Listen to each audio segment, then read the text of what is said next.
Hello students. आज हम करेंगे class 10th pre board exams science की preparation. So join me in my preparation for pre board exams. इसके साथ साथ जो आपके डाउट्स और आपके क्वेश्चंस हैं वो भी सॉल्व होंगे। तो फर्स्टली हम शुरू करते हैं केमिकल रिएक्शंस एंड इक्वेशंस के साथ। इसका फर्स्ट क्वेश्चन है, when zinc granules are added to dilute sulfuric acid, bubbles are formed and the flask becomes warm. Which observation most directly indicates that a chemical reaction has occurred? हमें यहाँ पे बताने की ऐसी क्या चीज़ है, कौन सी ऑब्जर्वेशन है जिससे हम जान सकते हैं डायरेक्टली कि एक केमिकल रिएक्शन हुआ है या नहीं हुआ। दो टाइप के चेंजेस होते हैं, फिजिकल चेंज और केमिकल चेंजेस, और वो दोनों वैस्टली डिफरेंट होते हैं। तो हम आइडेंटिफाई कैसे करते हैं कि एक केमिकल रिएक्शन हुआ या नहीं हुआ? There are generally 4 ways। First way है change in colour of the solution, ये फर्स्ट वे है। फिर सेकंड है evolution of gas. Evolution of gas यानी कि एक गैस का फॉर्मेशन होना, बनना। एवोल्यूशन एवोल्यूशन ही फॉर्मेशन ऑफ प्रेसिपिटेट, जिसके बारे में हम आगे और जानेंगे। और finally final way is change in temperature. तो ये 4 ways है जिससे हम जान सकते हैं कि एक केमिकल रिएक्शन हुआ या ना हुआ। इनमें से कौन सा करेक्ट होएगा ऑप्शन? इनमें से करेक्ट ऑप्शन होगा option C, the formation of a gas and change in temperature. ठीक है, जब एक गैस फॉर्म होगी और टेम्परेचर बदलेगा, then that will indicate that a chemical reaction has taken place. ठीक है, the evolution of a gas and change in temperature are two of the key observations that help determine if a chemical reaction has taken place. फिर next है, the law of conservation of mass states that mass can neither be created nor destroyed. Mass या matter दोनों में से कोई भी, mass can neither be created nor destroyed in a chemical reaction. इस law को हम अप्लाई कैसे करते हैं? जब हम एक केमिकल इक्वेशन को बैलेंस करते हैं। ये लॉ रियल लाइफ में कैसे अप्लाई होता है? जो ये वाला लॉ है ये अप्लाई ऐसे होता है क्योंकि ये मेक श्योर करता है कि जो टोटल मास है रिएक्टेंट्स का, जो लेफ्ट हैंड साइड में होता है, it is equal to the total mass of the products जो राइट हैंड साइड में होता है। कि जो law of conservation of mass है उस चीज़ को फॉलो करना ज़रूरी है। It is necessary to follow the law of conservation of mass. ठीक है, अदरवाइज जो फिजिक्स है, जैसे हम फिजिक्स नहीं, केमिस्ट्री, जो केमिस्ट्री है जैसे हम जानते हैं वो एग्जिस्ट ही नहीं कर सकती। जो केमिस्ट्री है वो ठीक से काम करेगी नहीं। जितने भी हम लॉज जानते हैं, जितने भी हम डिस्कवरीज कर सके, वो इम्पॉसिबल होती अगर law of conservation mass exist नहीं करता। इसलिए इस लॉ को हम ऐसे अप्लाई करते हैं when we balance the chemical equations. ये मेक श्योर करता है कि जो लेफ्ट हैंड साइड रिएक्टेंट्स का मास है it is equal to the right hand side products का मास। ठीक है, जो फिजिकल स्टेट्स वाला है ये जो गलत है। फिजिकल स्टेट्स अलग ही चीज़ के बारे में, ये हमें आइडेंटिफाई करते हैं, हमें बताता है कि जो हमारे प्रोडक्ट्स है, रिएक्टेंट्स हैं, वो कौन सी स्टेट में, चाहे वो सॉलिड है, लिक्विड है, गैस है, एक एक्वस सोल्यूशन है। ठीक है, लेकिन ये कम्प्लीटली अनरिलेटेड है और जो बाकी सारे ऑप्शन हैं वो गलत है। इसलिए जो ऑप्शन नंबर सी है, by making set the total mass of the reactants equal the total mass of the products, ये करेक्ट है। ठीक है, दिस इज करेक्ट। फिर बाद में next question 3, the reaction 2H2 plus O2 equal to 2H2O is provided as an example of which type of reaction. इस वाली equation में आपको पहले से ही बैलेंस दे रखी है, लेकिन अगर ये बैलेंस भी नहीं होती आप फिर भी जान सकते हैं कौन सा टाइप का रिएक्शन है। तो ये कौन सा टाइप का रिएक्शन है? ये है एक कॉम्बिनेशन रिएक्शन। कॉम्बिनेशन रिएक्शन क्यों? Because in combination reaction two or more products, ठीक है, two or more reactants, products नहीं, two or more reactants combine together to form a product. ठीक है, that is the definition of a combination reaction. और इसमें क्या हो रहा है? इसमें जो दो प्रोडक्ट्स है, रिएक्टेंट्स है, एज हाइड्रोजन या H2 गैस और ऑक्सीजन, वो कंबाइन हो रहे हैं, वो साथ साथ जुड़ रहे हैं, और जिससे वो क्या बना रहे हैं? वो बना रहे हैं H2O यानी कि वाटर। तो ये एक कॉम्बिनेशन रिएक्शन माना जाएगा। ठीक है, this is a combination reaction. फिर नेक्स्ट है, white washing walls involves applying a solution of slate lime CaOH2 calcium hydroxide, जिसको हम और क्या बोलते हैं? हम इसको एक और चीज़ बोलते हैं, उसका नाम है हाइड्रेटेड लाइम। और अगर उसका सोल्यूशन है वाटर के साथ तो फिर उसको हम लाइम वाटर भी बोलते हैं। ठीक है। तो जो COH2 स्लेक लाइम है, जो स्लोली रिएक्ट करता है, जब वाइट वॉश करते हैं वॉल्स को तो हम इसको ही यूज करते हैं। तो ये धीरे धीरे से रिएक्ट करता है with the carbon dioxide in the surrounding air, जो एटमोसफियर में CO2 होती है उसके साथ रिएक्ट करता है और एक शाइनी लेयर फॉर्म करता है। किस चीज़ की? Calcium carbonate. जो कैल्शियम कार्बोनेट है CuCO3, ये आपको एग सेल्स में भी पाया जाता है। तो इनमें से कौन सी इक्वेशन करेक्टली रिप्रेजेंट करती है इस वाले रिएक्शन को? ये वाली इक्वेशन जो है ऑप्शन नंबर सी है OH2, जो एक एक्वस सोल्यूशन है इसमें। It reacts with carbon dioxide CO2 to form CaCO3, calcium carbonate and H2O यानी कि वाटर। जो ये वाली इक्वेशन है ये कंप्लीटली करेक्ट है। जो ये वाली इक्वेशन है ये गलत है। H2CO3 कुछ भी नहीं होता। H2CO3 कम से कम कार्बन डाइऑक्साइड नहीं होता। कार्बन डाइऑक्साइड का फॉर्मूला क्या होता है? CO2। ठीक है। और जो CaCO3 है इसमें ये सजेस्ट करता है कि ये डिकम्पोज हो रहा है, और ये तो पॉसिबल नहीं है। ये एक टाइप का कॉम्बिनेशन रिएक्शन है, ये दोनों कंबाइन हो रहे हैं, ये दोनों रिएक्टेंट्स और प्रोडक्ट्स को फॉर्म कर रहा है। याद रखना बस एक प्रोडक्ट फॉर्म होने की जरूरत नहीं है, मल्टीपल प्रोडक्ट्स भी फॉर्म हो सकते हैं। ठीक है। सो जो ऑप्शन सी है ये करेक्ट आंसर होगा। This is absolutely correct. हमने next in the reaction FeS, ये सॉलिड बताया जो ये स्टेट है ब्रैकेट्स में। Fe plus CuSO4 reacts to form FeSO4 plus Cu यानी कि कॉपर। Fe यानी कि आयरन, CuSO4 यानी कि कॉपर सल्फेट, फिर बाद में FeSO4 का मतलब फेरस सल्फेट, और फाइनली Cu का मतलब कॉपर। सो जो ब्लू कलर है, जो कॉपर सल्फेट सोल्यूशन होता है उसका इनिशियल कलर क्या होता है? उसका इनिशियल कलर होता है ब्लू। ठीक है, एक ब्लूइश कलर होता है। लेकिन जब ये रिएक्शन टेक प्लेस होती है, जब FeSO4 बन जाता है और जो कॉपर है वो अपने सोल्यूशन से डिस्प्लेस हो जाता है, तब जो कलर है ऑफ दी ब्लू कलर जो है कॉपर सल्फेट सोल्यूशन वो फेड की होता है, वो कम की होता है। इसका रीजनिंग क्या है? इसकी रीजनिंग ये है कि जो आयरन है वो डिस्प्लेस करता है कॉपर को अपने सोल्यूशन से, जिससे एक new less colour compound form होता है। ठीक है।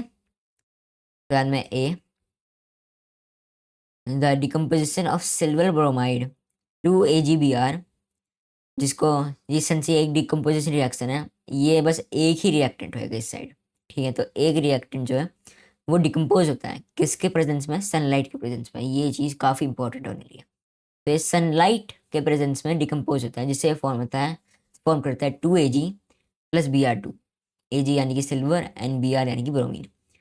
सो इस रिएक्शन को हम ब्लैक एंड वाइट फोटोग्राफी में यूज़ करते हैं ना। यहाँ पे हमसे ये पूछा गया है कि कौन सी टाइप की एनर्जी यूज़ हो रखी है इस रिएक्शन में ना। जैसे आप जानते होंगे जो डिकम्पोजिशन रिएक्शंस हैं उनके 3 अलग अलग टाइप होते हैं। सबसे पहला होता है थर्मल डिकम्पोजिशन, जिसमें हीट एनर्जी का यूज़ होता है। दूसरा होता है इलेक्ट्रोलाइटिक डिकम्पोजिशन।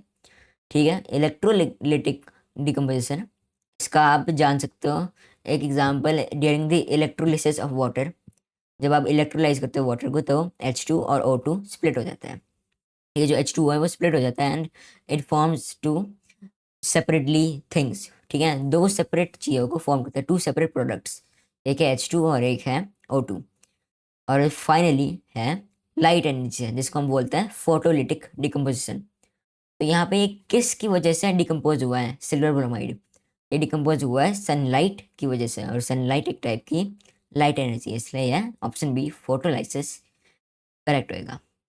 तो ये कौन सा टाइप का डिकम्पोजिशन है? यह है फोटोलिटिक डिकम्पोजिशन। फिर नेक्स्ट है a reaction in which N insoluble solid known as precipitate is formed is called a precipitation reaction. Which of the following equations represents a precipitation reaction?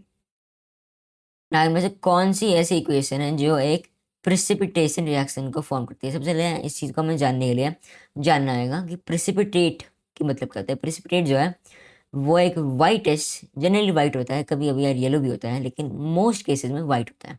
तो वो एक white coloured substance है which is insoluble in water, मतलब वो water में dissolve नहीं हो सकता।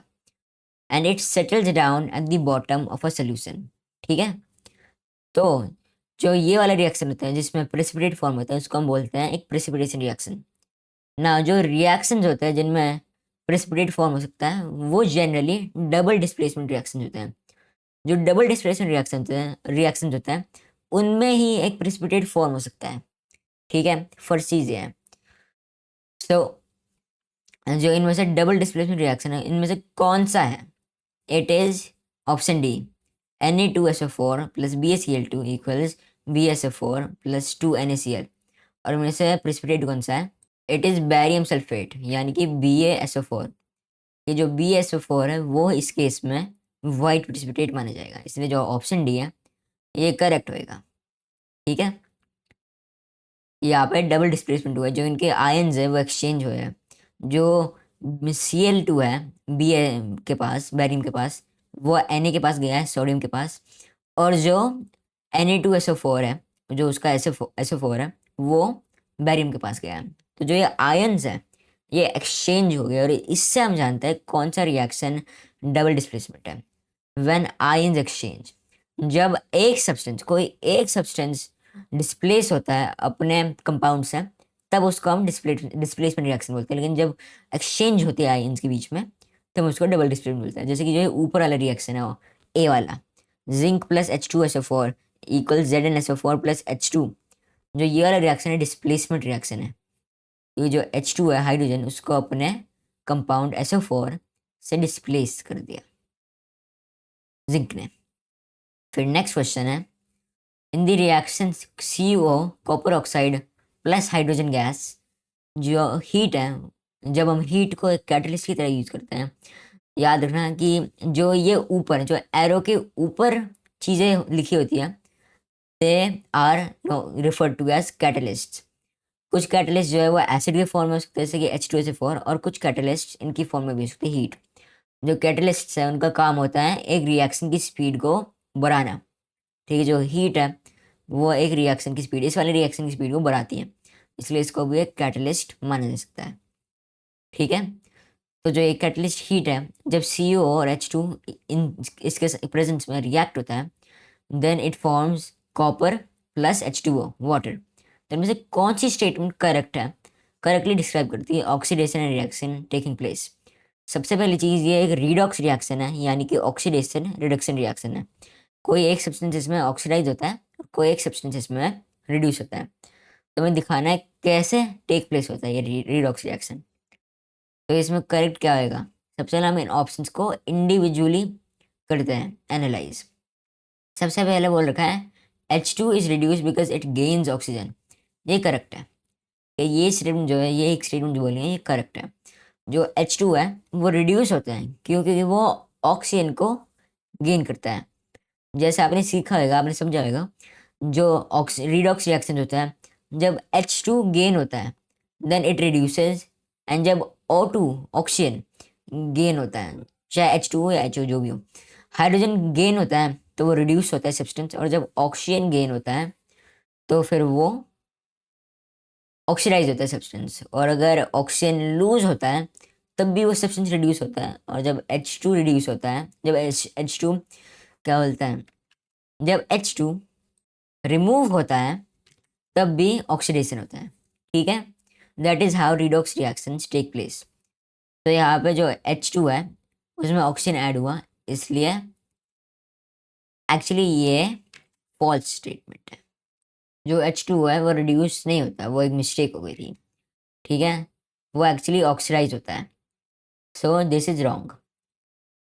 तो इनमें से कौन सी करेक्ट स्टेटमेंट होगी? वो होगी सबसे पहले जो डी है, जो डी है ये भी एक फॉल्स स्टेटमेंट है। COO is oxidise because it gains oxygen, लेकिन यहाँ पे तो ऑक्सीडाइज हुआ ही नहीं, वो उसने ऑक्सीजन लूज करा है, उसने रिड्यूस करा है। तो जो ए है, बी है, डी है, इनमें कोई भी करेक्ट पार्ट नहीं है। कौन सा करेक्ट ऑप्शन है? वो है C, CO is reduce because it loses oxygen and H2 is oxidise because it gains oxygen. Respiration जो है it is considered an exothermic reaction. क्यों? जो ये ऊपर ब्रैकेट्स में दे रखा है ये पूरा का पूरा रेस्पिरेशन का रिएक्शन है। ये जो C6H12O6 है ये ग्लूकोज, फिर ऑक्सीजन, फिर CO2। जो जो CO2 है वो एक प्रोडक्ट है, ठीक है, वेस्ट प्रोडक्ट है। फिर बाद में उसके साथ होता है H2O और फाइनली एनर्जी। तो इसको एक्सोथर्मिक रिएक्शन माना जाता है। क्यों? इसका रीजनिंग क्या है? इसका रीजनिंग है because it releases energy that your body uses to stay alive. ठीक है, ऑप्शन डी करेक्ट होगा। फिर next, why do manufacturers of potato chips flush the bags with nitrogen gas? क्यों फ्लश करते हैं वो बैग्स को with nitrogen gas? It is to prevent the chips from getting oxidised and becoming rancid. जब जो fats and oils होते हैं food के अंदर, जब वो ऑक्सीडाइज हो जाता है, तब फूड का जो टेस्ट है वो भी खराब हो जाता है, और जो उसकी स्मेल है, कभी कभार उसका कलर भी, वो भी खराब हो जाता है। ठीक है, एक पंजेंट स्मेल निकलती है फूड से, जिससे आप जान सकते हो कि आपका फूड क्या बन गया, वो बन गया रैंसिड। ठीक है, तो वो जो चिप मैन्युफैक्चरर्स होते हैं, पोटैटो चिप मैन्युफैक्चरर्स, वो flush the bags with nitrogen, ये क्यों करते हैं? ताकि ताकि जो चिप्स है वो ऑक्सीडाइज ना होए और रैंसिड ना बने। क्योंकि जो रैंसिडिटी को प्रिवेंट करने के मैनी मेथड्स हैं। एक मेथड है कि उनको एक एयर टाइट कंटेनर में रखना। एक और मेथड है जिनमें आप उनको फ्रिज में रखते हो। फ्रिज में रखने से क्या फ़ायदा होता है? फ्रिज में रखने से फ़ायदा ये होता है कि जो रेट ऑफ रिएक्शन है वो रिड्यूस हो जाती है, क्योंकि जो फ्रिज में टेम्परेचर होता है वो काफ़ी कोल्ड होता है, इसलिए रेट ऑफ रिएक्शन रिड्यूस हो जाती है। और या तो आप उनको फ्लश कर दो विद नाइट्रोजन गैस, तो उससे भी रेंसिडिटी के चांसेस खत्म हो जाते हैं, इम्पॉसिबल हो जाते हैं बेसिकली। इसलिए ऑप्शन डी करेक्ट होएगा। फिर question 11, to properly balance the skeletal equation Fe+H2O equal to Fe3O4 plus H2, what must be the final whole number coefficient for H2O? ये इक्वल टू नहीं है, प्रोडक्ट रिजल्ट से। ठीक है, तो H2O की वैल्यू क्या होनी चाहिए? H2O की वैल्यू होनी चाहिए 4। H2O की वैल्यू होनी चाहिए 4, तभी ये इक्वेशन बैलेंस होगी। इसके साथ साथ आपको बाकी सबकी भी जो वो है बैलेंसिंग वो करनी होगी। जैसे कि Fe है वो होना चाहिए 3, जैसे यहाँ पे लिख रखा है Fe होना चाहिए 3, और जो H2 है ये वाला on the product side, right hand side, इसको भी होना चाहिए 4। तो 4H2O 3Fe एंड 4H2, इससे आप इस इक्वेशन को बैलेंस कर सकते हो। फिर नेक्स्ट और हमारा आज के लिए final question, the gradual deterioration of metals such as the black coating on silver or the reddish brown coating on iron when attacked by substances like moisture and acids is known as, इसी को क्या बोलते हैं हम? जब जो metals है वो अटैक होते हैं by substances like moisture, acids या ऑक्सीजन, तो इसको क्या बोलते हैं? इसको हम बोलते हैं करोजन। इसी को हम बोलते हैं करोजन। जब कोई मेटल अटैक होता है इन चीज़ों की वजह से, इन सब्सटेंस की वजह से, तो उसको हम करोजन बोलते हैं। और अगर जो आयरन है उसके स्पेसिफिक केस में अगर बस आयरन अटैक हो रहा है, तब हम उस केस में बोलेंगे रस्टिंग। ठीक है, लेकिन जब सिल्वर, गोल्ड ये सब होते हैं तब हम करोजन बोलते हैं। और अगर हम आयरन को भी डाल देंगे इसके साथ तब भी करोजन बोलेंगे। लेकिन अगर हम स्पेसिफिकली बस आयरन के लिए रेफर कर रहे हैं तब हम उसको बोलेंगे रस्टिंग। और ऐसे ही हमारे ये सारे के सारे MCQs कंप्लीट। हम आपको नेक्स्ट वीडियो में मिलेंगे। Till then I hope you all enjoyed the video and learn something new. Bye.